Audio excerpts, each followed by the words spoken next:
Chers amis, eh bien, bonsoir. Toujours bien aussi d'échanger comme ça, c'est édifiant pour nous.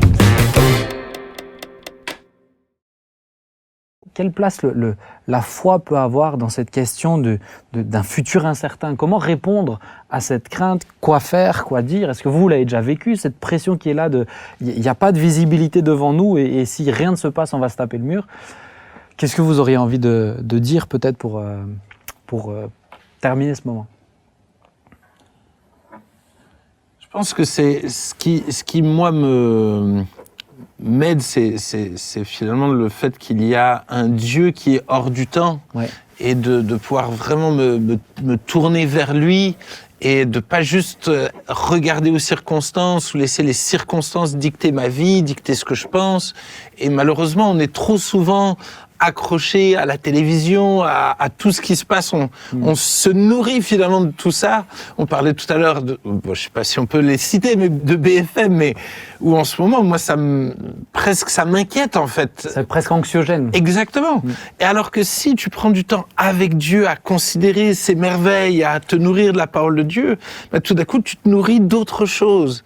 Et ça t'aide à prendre du recul sur des circonstances qui, oui, sont difficiles, mais on a vu Dieu agir dans des situations difficiles comme celle-là, donc on peut avoir de l'espérance qu'il va encore une fois agir. Ouais. Moi, je sais que j'étais très... je me rappelle vraiment la dernière année du lycée, j'étais vraiment... ce non-avenir comme ça, moi, j'étais vraiment angoissé. À l'époque, on ne parlait pas d'angoisse comme aujourd'hui, c'était pas trop à la mode comme ça, donc j'aurais pas mis ce mot-là dessus. Puis je passais pour quelqu'un de très cool, j'avais des copains, on sortait beaucoup, j'organisais des trucs, on était très cool, mais au fond, très, très angoissé. Et dès que je me suis converti à 22 ans, donc j'ai quand même...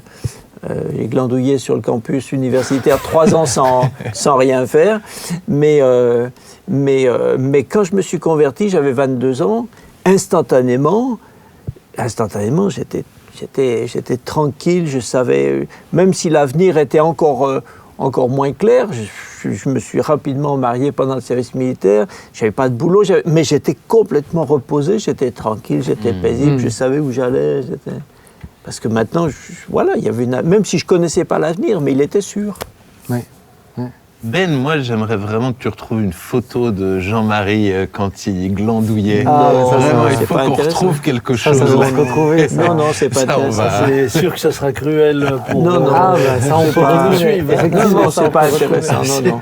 On peut retrouver, ouais. Par contre, il est évident que si nous voulons donner de l'espérance et du sens, alors déjà, comment définir le sens ? Pour moi, le sens finalement trouve sa raison d'être lorsqu'il y a un but. C'est le but qui donne du sens. Ah oui. C'est le but. Si vous n'avez pas de but, c'est ça. Ou alors si vous n'avez que des buts à courtes échéances, évidemment, dès que vous avez atteint votre but, il y a plus de perspective. Et c'est là que je trouve que Jésus est venu en nous offrant une perspective extraordinaire, un but qui lui va au-delà de la vie. Alors dans la vie, on va avoir des étapes, mais on a une espérance qui est extraordinaire, puisque le but, c'est justement d'être un jour avec lui. Et toute notre vie s'oriente vers là.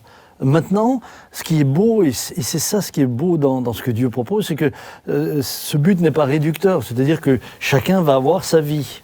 Chacun va avoir sa destinée. Et Dieu va avoir une destinée différente pour les uns et les autres. Et chacun va pouvoir exprimer son talent, va pouvoir vivre pleinement sa vie, mais tout en étant rempli d'une espérance fixée par ce but ultime d'être un jour avec le Seigneur. Et en même temps, parce que nous avons ce but, nous écoutons ce que Dieu dit. Ce qu'il nous dit nous aide à vivre au quotidien, nous aide aussi à ne pas faire certaines choses, à choisir d'en faire d'autres, et à la fin, on est gardé.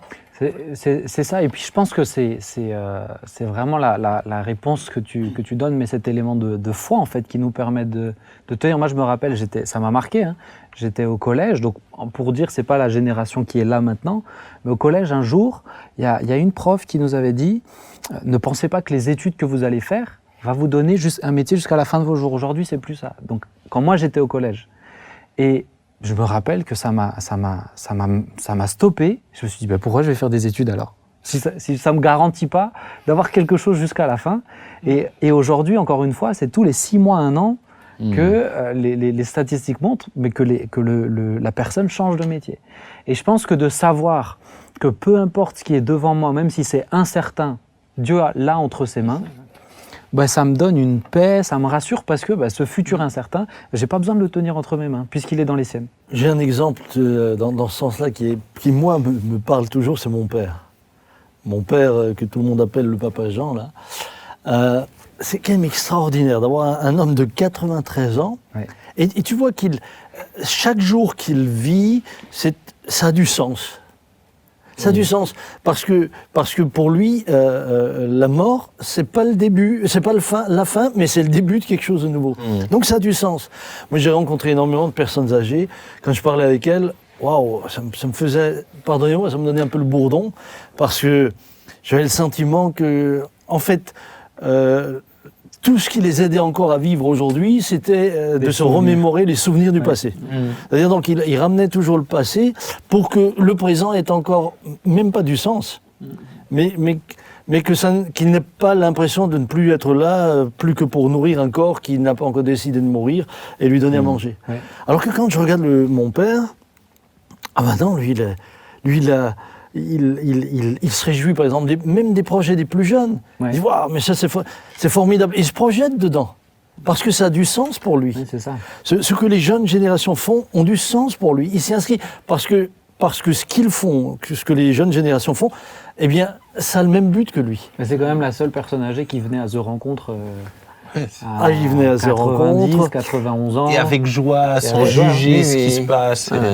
Et à 93 ans, il est là au culte, il se réjouit. Et même si la manière de louer le Seigneur, entre le moment où lui il a débuté et aujourd'hui, on est dans des mondes totalement différents. L'hymnologie a évolué, oui.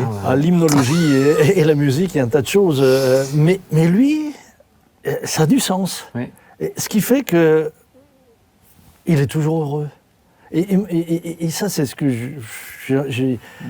ça me motive. Je me dis, waouh, ça c'est beau. Alors moi, j'ai une question pour vous les anciens. C'est justement quelle pédagogie il te parle ça mettre en place finalement pour amener les gens à connaître finalement ce même état d'esprit que Papa Jean a. C'est-à-dire qu'on a beaucoup parlé de pédagogie, de prise de parole, tout ça, mais de dire, mais finalement, comment accompagner le peuple de Dieu pédagogiquement à rentrer dans cet état d'esprit-là? Alors, je le dis courtement, mais pour moi, la meilleure des pédagogies commence par le fait de le vivre. C'est ça. Regardez, moi, mon père m'impacte pleinement. Pourquoi ? Mais pas parce qu'il me dit « assieds-toi là, je vais t'expliquer le pourquoi du comment ». Il le vit au quotidien. Il le traduit par sa vie. Et je pense que c'est le problème de beaucoup de chrétiens. C'est-à-dire qu'il y a un décalage entre ce qu'ils disent et ce qu'ils vivent. Mais quand tu le vis, tu emballes tout le monde. Mais oui, tout et puis ça vient de notre conscience de qui est Dieu, de notre relation avec Dieu qui nous stimule.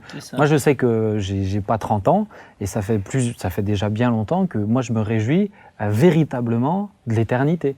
Mais quand j'en parle à mes amis, ils disent « mais arrête, t'as dépensé ça ». Je dis « mais non, mais vraiment, j'ai beaucoup de joie.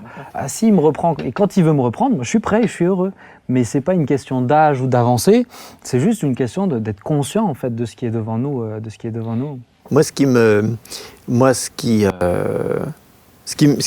m'aide le plus, enfin là où je me retrouve le plus, c'est de savoir que Dieu est mon papa. Et, ça. Et du fait qu'il est mon papa, moi je suis dans la famille de Dieu. J'ai été greffé dans la famille de Dieu. Tous les jours, je suis tellement content. Je dis, moi je fais partie de la famille de Dieu. Je suis content. Et je sais que si Dieu est mon papa... Tu le dis comme ça tous les jours? Oui, tous les jours. En hochant la tête? Oui, tous les jours. C'est Henri.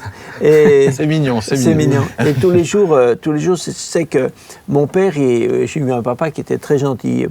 Pas un croyant comme on parle peut-être maintenant, mais qui était très gentil. Pas toujours très très présent, mais très gentil. Mais je sais que mon père dans le ciel est à la fois tout puissant, que lui il est toujours présent, qui m'aime parfaitement, Et il veut mon bien, il est capable de le faire. Donc je dis, mais comment je pourrais inventer une raison de m'inquiéter de mon avenir? Il faudrait vraiment que je fasse preuve de grande imagination, c'est pas possible. Ouais. Donc tous les jours, je suis tranquille, je dis, si je comprends pas ou si c'est inconfortable, bah, je peux être comme tout le monde, je peux trouver difficile ou des fois ça me pèse, ok. Mais en tout cas, je peux pas me faire du souci, c'est pas possible. Que Dieu nous aide, que Dieu aide chacun aussi à vivre cette dimension-là, c'est tout le défi. Jean-Marie, est-ce que je peux te laisser proposer? Tu voulais dire juste une dernière chose qui me paraît importante, moi, c'est que parfois je vois des chrétiens où justement ils vivent plus parce qu'ils disent ils sont plus qu'en attente du ciel. Ouais, c'est pas ça. Et moi je me dis mais ça c'est faux. C'est au contraire parce que j'ai comme but le ciel, mais je vis ma vie intensément. Oui. C'est Martin Luther qui disait si Jésus revenait demain, je planterais encore un arbre aujourd'hui. Et on n'est pas comme dans certaines religions où parce qu'on nous a promis quelque chose là-haut, ça y est, on est dans l'attente de. On n'est pas en stationnement pas sur une salle d'attente. Notre vie a un sens. C'est ça. On a quelque chose à y faire, ouais, bien sûr. il y a un but. Et ça, c'est important de le dire parce que je vois trop de chrétiens qui sont. T'as l'impression qu'ils ont été parqués sur. Il y a le parking terre en attendant l'étape ciel. C'est très mal comprendre ce que Dieu attend de nous. Ah c'est au contraire, c'est mal comprendre même le cadeau qu'est la vie. Mais bien sûr. La vie est un cadeau. Vivez-la pleinement. Bien sûr. Merci à chacun d'entre vous pour ces bons moments. Et finalement, on s'y est retrouvés, n'est-ce pas? Oui. Chers amis, je vous dis rendez-vous la semaine prochaine. Vraiment, revenez sur la page YouTube. Ça vaut toujours le coup. Et en plus, vous savez quoi? C'est gratuit. Donc, abonnez-vous et vous nous écouterez un petit peu plus sur différents sujets. Tout, rien ou presque tout. À bientôt, vendredi prochain.